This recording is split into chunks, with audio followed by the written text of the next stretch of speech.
सुभाष जायसवाल मोर छोटे भाई ऐसा ने केसर सीरियल बालाजी के रीत तेमा सुभाष भाई एसोसिएट डायरेक्टर भी अब इंडिपेंडेंट डायरेक्टर है।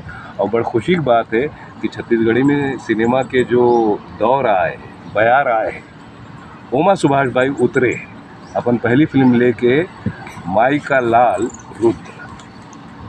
तो जैन रचनात्मक व्यक्ति मुंबई में अतका साल से डायरेक्शन में यहाँ काम करे थे, अब अपन माटी पर एक फिल्म बना है माई का लाल रुद्र। जैन फिल्म रिलीज़ हुआ थे 23 फरवरी के पूरा छत्तीसगढ़ में आप सबके नज़दीकी सिनेमा घर में। तो आप सबसे गुजारिश है, विनती है, निवेदन है कि जैसे बाकी छत्तीसगढ़ी सिनेमा ला माया दुलार दे हो, यहू फिल्म ला माया दुलार दे हो, ताकि हमारे निर्देशक भाई सुभाष जायसवाल के नाम सिर्फ छत्तीसगढ़ के साथ साथ मुंबई में भी स्थापित हुए। मुंबई वाले मन ला भी फ़ख्र होए कि जो आदमी यहाँ काम